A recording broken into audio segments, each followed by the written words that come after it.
Olá pessoal, sejam bem-vindos! E hoje o tema do nosso vídeo é qual é a diferença entre o Chiari do tipo 1 e o Chiari do tipo 2. Vamos lá?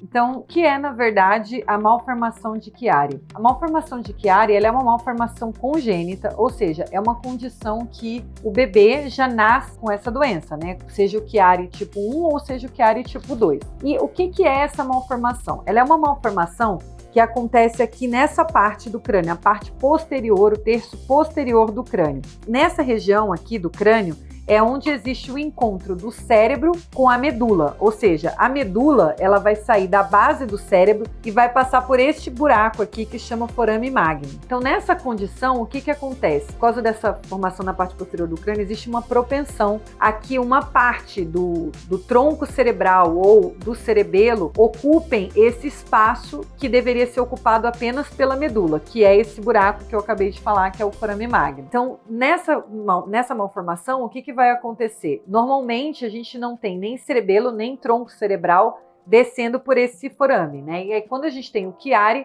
a gente passa a ter ou uma parte do cerebelo ou uma parte do tronco cerebral descendo, ou ambos, né, descendo por esse buraco que é o forame magno. Então, qual é a diferença entre o Chiari do tipo 1 e o Chiari do tipo 2? O Chiari do tipo 1 é o Chiari mais comum. Ele é, inclusive, bem frequente na população. Estima-se que cerca de 0,1 a 0,5% da população tenham uma malformação de Chiari tipo 1. Isso é 1 em cada 1.000 pessoas, aproximadamente. 1 ou 5 a cada 1.000 pessoas. O que é bastante.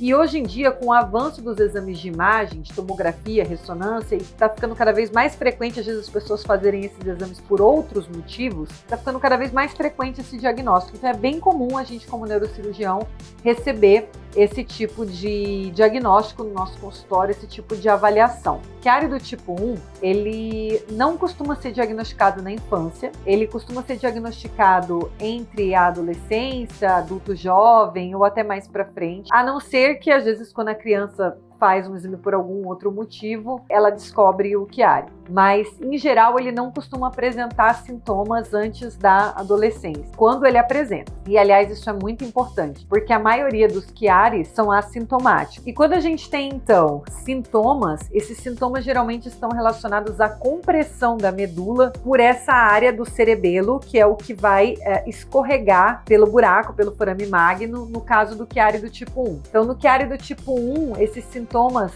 mais frequentes costumam ser perda de força, formigamento, sensação de choque, às vezes alguns pacientes queixam de dor de cabeça, enfim, esses sintomas estão relacionados com essa compressão, por essa partezinha do cérebro que está escorregando ali pelo buraco do forame magno. Lembrando, como eu já falei, que a maioria dos pacientes não apresentam sintomas. E o Chiari do tipo 2, ele é um Chiari que está sempre associado a mielomeningocele, que é um defeito de fechamento da coluna, também congênito, e ele é um pouco mais grave do que o Chiari do tipo 1, porque geralmente não é só o cerebelo que está herniado, né, que está descendo ali pelo forame magno. Você pode ter até um pedaço do tronco cerebral mesmo deslocado ali do forame magno. Então, esse Chiari, ele costuma ser um pouco mais severo. Porém, apesar disso, a maioria das crianças com mielomeningocele não precisa de cirurgia para o Chiari. Geralmente, quando é um caso mais grave, eles podem apresentar sintomas de bebê mesmo, até na primeira infância,